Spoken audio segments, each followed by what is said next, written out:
2024 সালের 1 সেপ্টেম্বর অষ্টম শ্রেণীর ছাত্রী স্বর্ণা দাসকে গুলি করে হত্যা করে ভারতীয় সীমান্তরক্ষী বাহিনী বিএসএফ।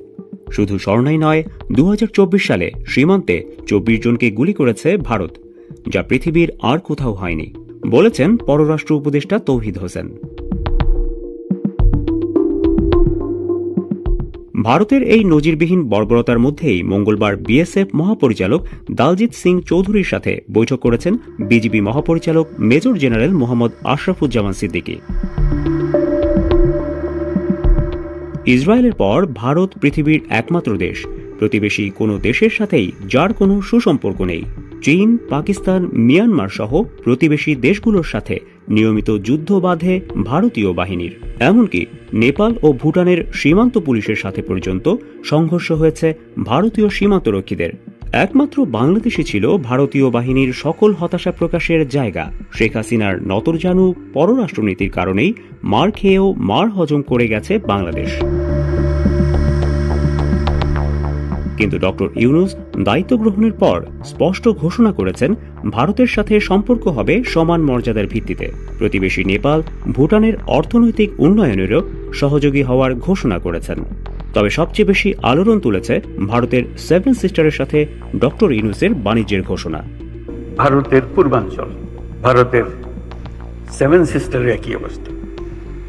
তার সমুদ্র দর্শন তার হয় না, হবে না। তার সঙ্গে আমরা যোগ দিই একসঙ্গে এই অর্থনৈতিক অঞ্চল। আমাদের যে সমুদ্র বন্দর, তাদের মাল আনা নেওয়া করবে, আমাদের মাল আনা নেওয়া করবে, তাদের কাছে যাবে। তাদের অর্থনীতি আমাদের অর্থনীতি দূর একসঙ্গে রাখবে। ঐতিহাসিকভাবে ভারতের 7 সিস্টার বাংলাদেশের সাথে ভাষা, ঐতিহ্য ও সংস্কৃতির দিক থেকে অনেক কাছের। শেখ হাসিনা সরকার তাদেরকে দূরে ঠেলে দিলেও ডক্টর ইউনূস অবহেলিত 7 সিস্টারকে কাছে টেনে নিয়েছেন। ইউনূসের উপর আস্থা রেখেছে উত্তর পূর্বের অধিবাসীরাও। ইন্ডিয়া টুডের জরিপে তারা সরাসরি বলে দিয়েছে, শেখ হাসিনাকে বিচারের জন্য বাংলাদেশে ফেরত পাঠানো হোক। ভারতের সাথে বাংলাদেশের প্রায় 4000 কিলোমিটারের সীমান্ত আছে। এর মধ্যে প্রায় 2000 কিলোমিটারই 7 সিস্টারের 4 সিস্টারের সাথে। ত্রিপুরা, মেঘালয়, আসাম আর মিজোরামের সাথে প্রায় 2000 কিলোমিটারের সীমান্ত বাংলাদেশের। নাগাল্যান্ড ও মণিপুর ভারত থেকে দূরে হলেও বাংলাদেশ থেকে খুব বেশি দূরে নয়।